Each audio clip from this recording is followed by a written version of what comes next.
What's up, everybody? My name's Caleb Webb, and I am here to talk about the 3 steps to value any car and find the value of any car. This was a great topic this morning in our live call this morning with the Flipping Wheels group. In the Discord chat, we had broken down some of the deals that people had posted. Let me show you actually right here. So every morning I go live at 11 a.m. Mountain Standard Time, and I break down some of the deals that people are currently looking for. And so this morning I got to break down Jackson's deal, Jake's deal, and Andre's deals. And I got to break those down like I do every morning and really show what my insight as I find it and what I feel like the value of this car is, and pretty much any of my experience, and share that with you guys as well as answer any questions.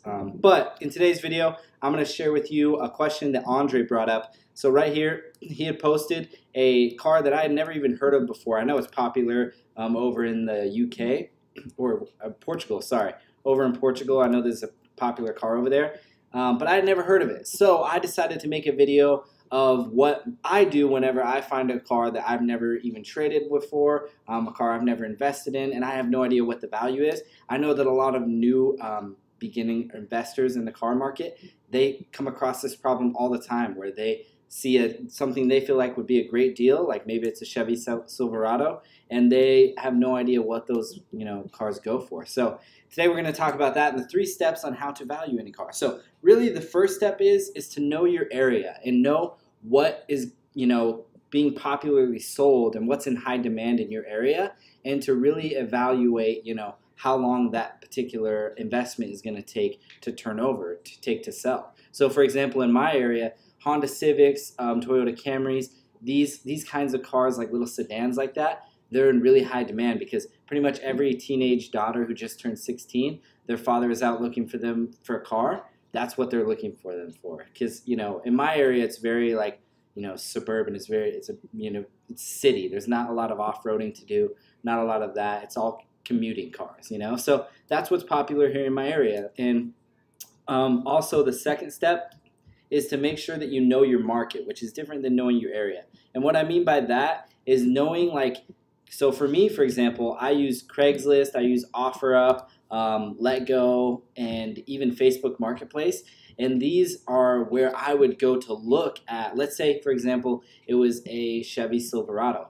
I would go onto Craigslist, and let's say it was a 2008 Chevy Silverado. I'm going to make sure that I go and filter. Let's say I'm going to look at everything kind of similar, like similar body styles. So let's say 2008 to 2010 Chevy Silverados by owner and Silverado. So basically what I'm going to do is I'm going to look up Silverados and kind of build a baseline of what that, the price index is going to be for how much they go for. So right now, I would have, me not knowing Silverados, you could have told me that they go for $2,000, or you could have told me that they go for $12,000. I would have no idea.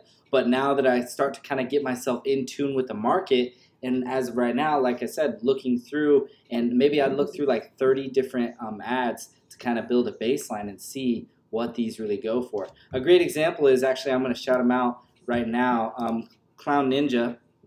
He sent me this spreadsheet he made. Now this is a little bit more in detail than what I go through. I don't know if you can see this here, but basically he took through, I don't know, about 20 to 30 posts here of Honda Civics that he was looking at, and he plugged them into this spreadsheet that he made and kind of built a average value and like a high end and a low end of what they go for. So like right here you can see the 2006's average value was like $29.67 of what they averagely went for, and a high buy was $2,000 and a low sell was $2,500.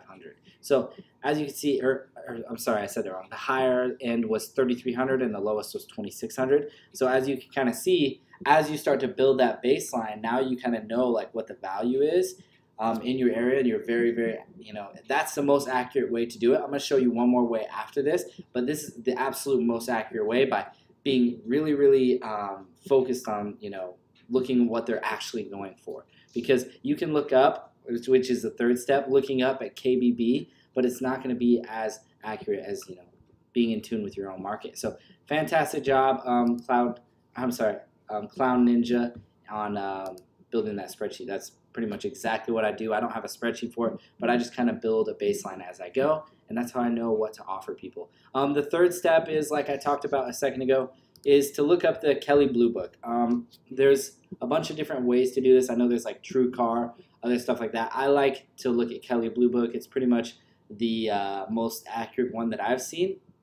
But you basically can just go in here and type in your make and model of your, the used car that you're looking for. You'll just go to like my car's value, and let's say that I did that for like a 2008 Chevy Silverado. I'm gonna plug that in here and see. Let's say it's a crew cab with 156,000 miles. I can go through and kind of select what like trim level it is and all that stuff, and like with the condition and even the color. I'm just going to do price with standard options. Let's say it was gray, and let's say it was in good condition. I can go through and plug all this in, and then it's going to give me a value based on all the information and data that KBB has of like what the average sells for. So you got to make sure you click on private party, because this trade-in is like what a dealer would give you.